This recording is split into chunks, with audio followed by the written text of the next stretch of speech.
Hello and welcome to the United Stand. Real Madrid versus Manchester United Super Cup preview. Or should it be Manchester United versus Real Madrid Super Cup preview? I don't know who comes first. Maybe they won the Champions League so they come first. But what is the importance of this game? What does it mean in relation to United's season, the pre-season? And I would put it as a European Community Shield. Slightly above. Real Madrid, Manchester United, they're not going to want to get turned over. A lot of people are going to watch. If you win it, it's a nice thing to win. I think it's more valuable than the Community Shield. But it's certainly not the cup that you're going to put all your efforts into. I think it sits in between. Your first league game's more important than this, but winning this is competitive. It will be competitive. It's not going to be a little friendly in the park, and I think that's where I would put it at there. I've got my lineup as to how I think United will come, and I think this is one I want to be compared to the team news on Tuesday night, because this is the one this season I'm going to try and get as many out of 11 as I can, and I think this one I'm going to score very highly. So by all means have a go on yours as well. But I just want to touch on the transfer news as well, because it is Sunday morning if you're watching this, and there's a few things that people have been asking me about that I'm quickly going to whiz through before I get my team news up and talk about the game, because that's what I want to talk about. First of all, Gareth Bale takes a big transfer twist. Where are we at with that? Well, as you know, many of us don't think Gareth Bale's coming to United anyway. We think it's just more paper talk, that we cannot do a deal with Real Madrid anyway, even if we want Bale, because they want De Gea, and Real Madrid will just bend us over again. The twist is that Real Madrid are now saying that they don't want to get rid of Bale, that they want to keep him. He's a big part of Zidane's plans, which, to be honest, if you read below the headlines over the last few weeks, you will know that Bale is highly thought of at Real Madrid.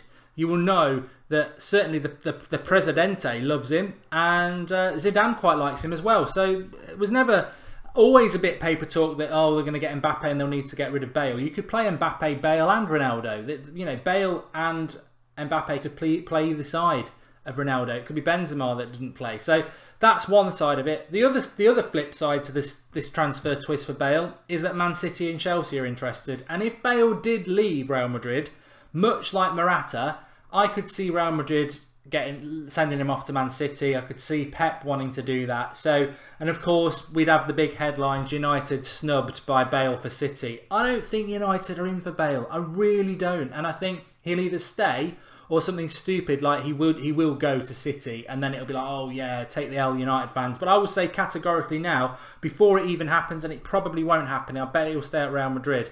If he goes to City or Chelsea, I don't think United are in for him anyway, because we cannot do deals with Real Madrid. Zé Roberto's being mentioned from Barcelona, 36 million buyout clause. I think that's probably why. I'm not going to say any more than that. I'll mention it, but I don't think we're in for him at all. Devon Powell, thanks for the contribution on the live comments. Thanks everybody who's joined us early this day. Don't forget to give us a like and get involved with the live comments. If you're not watching live, I've got some good stuff for you. And the other one I really want, there's two other things I want to talk about. I'll do one and then I'll do the other after we've done the team news, because I want to do that. But Verratti to Manchester United. I've had loads of people. I don't know why. I don't know whether I couldn't find it in the press. I don't know where it's come from. But Verratti wants Manchester United move. What an absolute total. I know we sometimes get in trouble for, like, you know, people say your headline's a bit clickbaity. It's never intended to be. It's always to do with something that's actually in the news. But Verratti to Manchester United. I've mentioned this about 4 or 5 times in the last week. It's not going to happen. And whoever is promoting that is mugging United fans off again. We're in August now. We're not in May. I think in May and June you can come out with silly stories. Oh, Neymar to United. And you know, there's a massive summer ahead of you, so you can sort of fall into the trap. We're in August now. Verratti to Manchester United. PSG have just spent £200 million on Neymar. Do you think they're going to get rid of one of their best contributors from the midfield? Do you think Neymar would sign for PSG knowing that they're going to then sell their best player, their best creative player? No way. Neymar's condition would have been, I'm coming to PSG, but you are not to get rid of your best players. And how stupid would it be if Neymar went to PSG and then they sell their best midfielder to Barcelona, the club Neymar's just left? Neymar's gone to PSG for money, of course he has, but he also wants to prove that he can win things there, and his best chance of doing that is Verratti. To throw Verratti into the same sentence as Manchester United just because his agent's Mourinho, we're not in for Verratti. He doesn't fit any of the attributes that Mourinho would want at this time.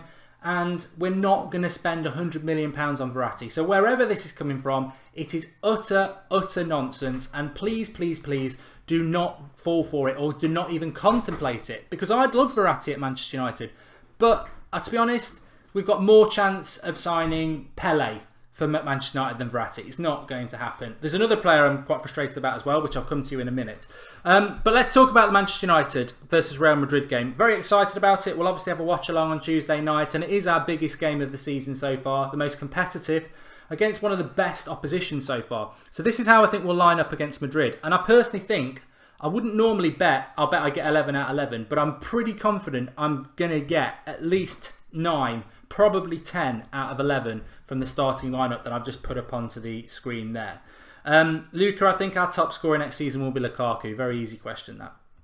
So Real Madrid have had a poor pre-season, and but a lot of that's down to they've got issues with their training coach, who's a bit archaic. They've got Barcelona 5 days after us, and these are 2 big games for them. They're on the world stage. They are competitive games, so they'll want to do better than they have been doing in pre-season, where they have been pretty poor.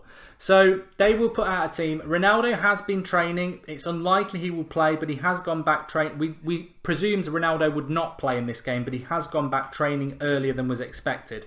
Bale is not carrying an injury, so he will play.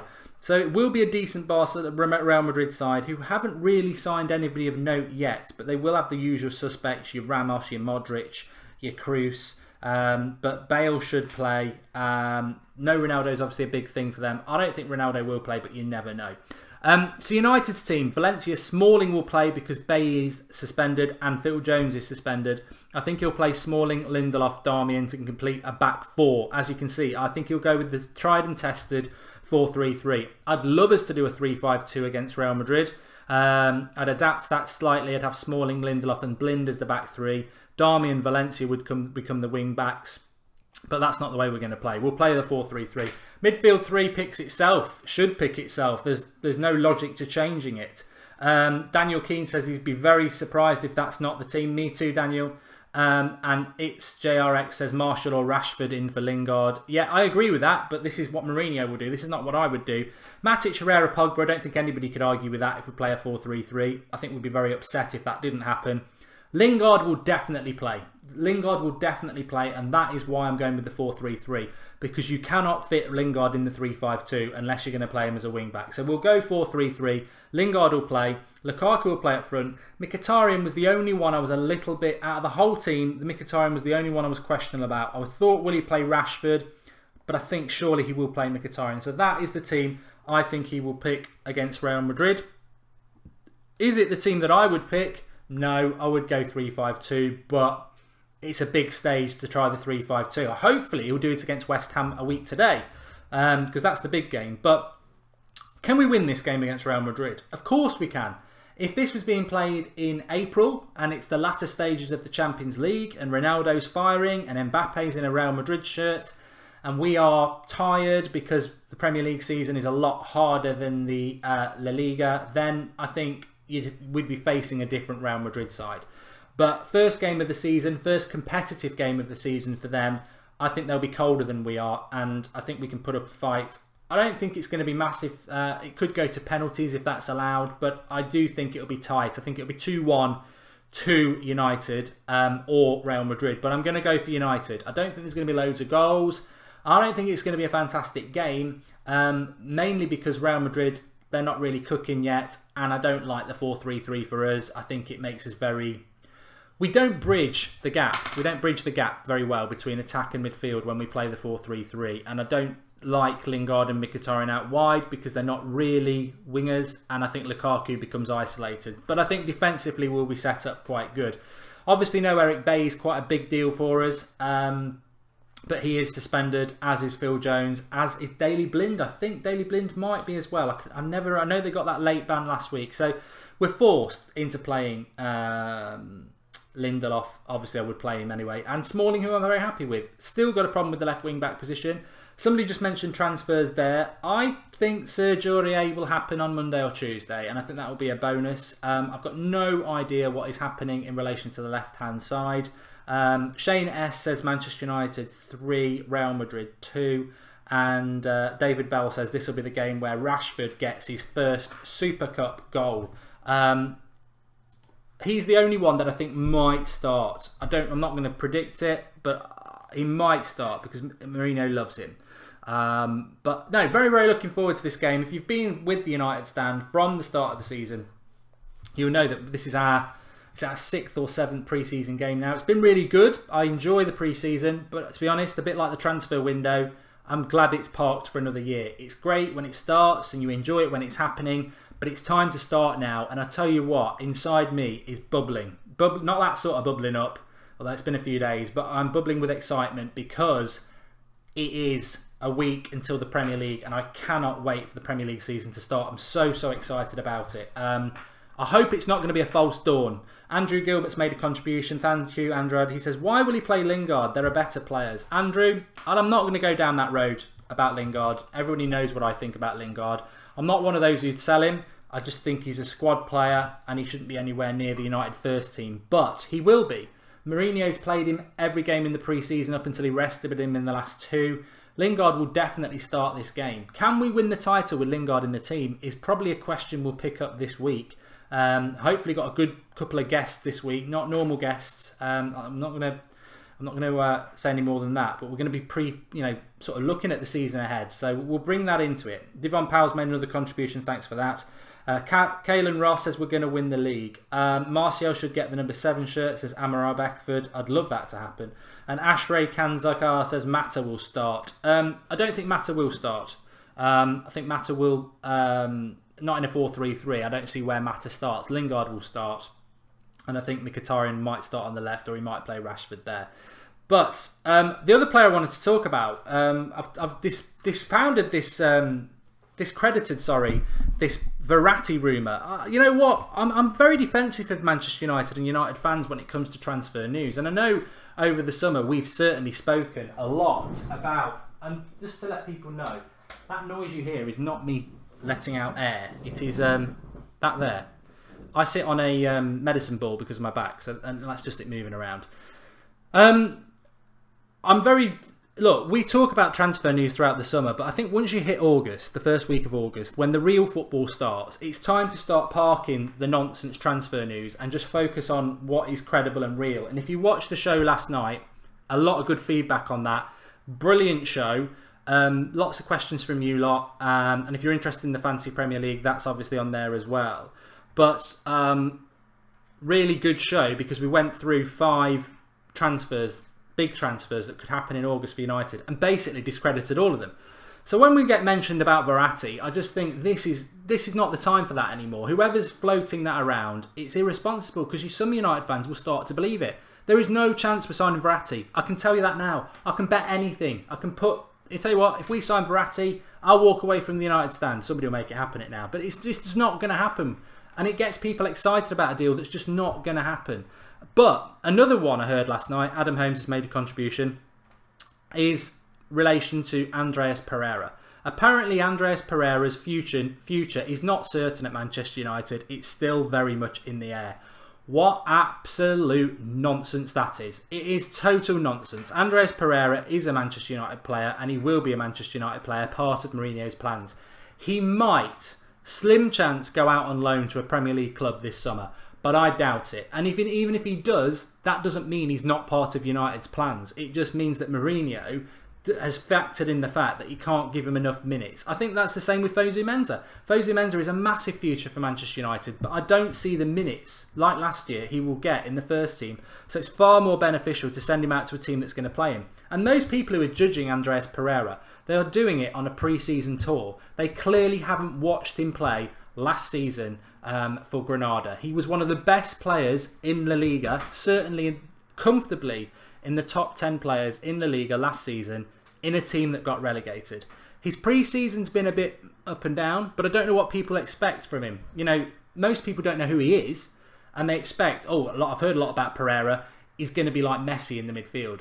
Yes, he made a few bad passes. Yes, he lost the ball a couple of times. But what he did do is always want the ball. What he did do is always look to express himself. And as a young player, and he is a young player, that's fantastic. He has a future at Manchester United. When people say, oh, his future's uncertain, that worries United fans. That worries United fans. On a Saturday night for that to come out as well. It's like, you know, it's like you're celebrating your birthday and someone comes in and tells you your dog's died. You know, your best dog. It's like, you don't wait till after the party. Wait till Monday when we're all in a bad mood. This is not happening with Pereira. Mourinho really likes Pereira. He was constantly in contact with him from day one. He's been very positive about him. Whether he's ready to step into the Manchester United first team, alright, that's questionable. How many minutes he can get over this season is questionable. And Mourinho needs to make that choice as to whether he's going to keep him as part of the first team setup, which I think he will, or whether he goes, you know what, I don't think I can give you enough minutes that you need. Get yourself on loan to a Premier League club, which I wouldn't be opposed to. I think he's ready now, but I think Fosu Mensah's got to go down that route. So my message is don't worry about Andreas Pereira. He's not about to be sold. He's not about to be confined to the scrap heap. He's a fantastic player, much like Lindelof, much like, you know, I mean, Daley Blind's a good player. If you were judging him on the pre-season tour, you'd be selling him to MK Dons. He's been absolutely atrocious, but Daley Blind's a very good player. Same with Lindelof, same with Pereira. You could say Lukaku's been poor on the pre-season. He hasn't, by the way. He's just not scored for a couple of games, but what he brings to the team is fantastic. But Pereira's not going anywhere. Absolutely nowhere. The United fan says, any news on Bale? The latest news on Bale is what I spoke about at the start of the video. I'll save you a little bit of time if you've joined us a little bit late. The latest news on Bale and the twist is that Real Madrid apparently don't want to sell him. They want to keep him. And a further twist is that Manchester City, or great question coming up, Manchester City or Chelsea want him. And I think they are the two things that are going to happen. I think most likely he's going to stay at Real Madrid. I think that's what I'm about 70% sure. 30% chance he'll go to Chelsea or Man City. He's not going to come to United. No way. No way. Even if he wants to come to United and even if United want him, he's not coming to United because they want De Gea and they would rejoice in the fact that if we don't give them De Gea, they'll sell him to Man City, and Pep would love that as well. So we need to forget about Bale. It's not going to happen. Much like Verratti is not going to happen. Kill it dead. Kill it, shut it down. Not going to happen. Total nonsense. Right, this is a good question from Devon Powell. This sort of came out last night and I was moaning about it a bit. The billionaire investor from China, true or not? Apparently, some unknown billionaire from China wants to buy Manchester United. I think it's an initial 8% he wants to buy. The Glazers own 80% and the rest, 20% is in investors and everything like that. So 8% is quite a significant buy and it would grow from there into a takeover. That's what people are saying. Do I want us to be taken over by Chinese billionaires? No. It's nothing to do with racism. It's nothing to do with having anything against the Chinese. Not at all. I'll tell you what it's to do with. There's a lot of clubs being taken over by Chinese billionaires at the moment. Aston Villa, just down the road from me. AC Milan, Inter Milan. There's a lot of clubs. Why would we want Manchester United to be taken over by just another status quo Chinese billionaire who we know nothing about, who it might just be another plaything? I don't like the fact that we're owned by the Glazers. But to be honest with you, I'd rather be owned by the Simpsons, the Archers, the Glazers than be owned by Chinese billionaires because it's a big, massive unknown. Man City have a proportion of their club owned by Chinese billionaires as well, by the way. What I want for Manchester United is I want the club to come back under some sort of structured ownership like they have in Germany. I'm not necessarily saying fans, but a limited company, I don't know, but something that's more shareholder based, something that's more has some sort of input. I don't want monopoly ownership like the Glazers have or some Chinese billionaire. It needs a board. It needs a proper structured board, and there must be United fans out there that could come together who have a lot of money and buy this club back. That's what Manchester United should not be like everybody else. We should not be just another club owned by other multi-millionaires or billionaires, and this is happening a lot with China. I've got nothing against what's happening in China and the domination and the new world superpower, that's fine. But I don't want to be yet another club owned by another Chinese billionaire that we know next to nothing about, who is probably only started to like football in the last 5 years because that's what's happened in China, and wants Manchester United, so it's a big status thing. I don't want that. I don't want that. That's a personal thing. I know some people are like, yeah, but the billionaires will be able to sign Messi and Ronaldo and everything like that. I don't like that side of football. I don't like what Manchester City do. I don't like what PSG have done. I want traditional football where big clubs are Manchester United, Real Madrid, Barcelona, and not domination. I'm not all for that, but I want football to be what it's about, really, where, you know, players are attracted to clubs not because about money, but because about the status that and the history of that club has. It needs regulating properly, and I don't want United just to be a billionaire-owned club. That's my personal thought on it. There we go. Fionn Curtin says he'd be over the moon if we sign Aurier. I think it's going to come down to this court case, which is tomorrow or Tuesday. I think that court case is going to go against Aurier, to be honest with you. Sort of did a bit of research on it last week, and a few people contacted me about it, and they said there's not much chance of him winning it. But as Fortune says, he's a beast player. His style of play is like a pit bull, and would be a great signing. I think United want him. I think we'd get him for a good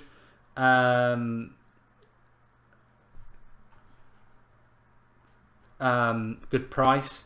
But there we go. Paul Quinn, Mark, how do you feel about the rivalry between? How do you feel about the rivalry between YouTubers and the bullying that goes on? I'm not aware of any bullying. I'm not aware of any rivalry. We just do our own thing. I don't know what that comment's about boxing. What happens when one of Pogba, Matic or Herrera gets injured, says Pratic. Very good point. Been on about it for a long time. What happens when one of our Pogba, Herrera or Matic gets injured? We play Fellaini at the moment. We need another midfielder. But it won't be Verratti, and I can confidently tell you that. Anyway, thanks everyone for watching. It was only meant to be a very short transfer update, Manchester United preview. For those who missed it, this is my predicted lineup for the game on Tuesday. I'm going to say I'm going to get 9 of the 11 right. 10, I think. I think the one position that I'm not sure about is Mkhitaryan. The rest of them, I think, pick themselves. It will be a 4-3-3, I predict. I'd love it to be a 3-5-2, but remember, this is the team I think Mourinho will pick. It's not the team I would pick. That's the team I think Mourinho will pick, and I'm pretty much confident I've got 9 right. I'm going to say I've got 10 right. I might even get 11, but I think 10. Let's go with 10. Fortune favours the brave. Got a big week ahead for you on the United stand. Lots of prizes, lots of surprises. Hopefully a couple of surprise guests as well. We'll be previewing, we'll be building up. We've got the watch along on Tuesday. Sunday night live tonight. Obviously, if you like Rodney, he normally does Tuesday, but it's Super Cup night, so we've brought him forward. Sunday night live is the flagship show of the United Stand. We'll be live at 8 o'clock. Make sure you join us for that at the end of the weekend. 8 o'clock live. Rodney's going to be on. Really looking forward to it. I'm sure there'll be stuff going on during the day that we can talk about, but drop a like on the video, says David Bell. Yeah, please do drop a like on the video. Give your comments below if you're not watching live. Really want to sort of, I always like to leave you a question.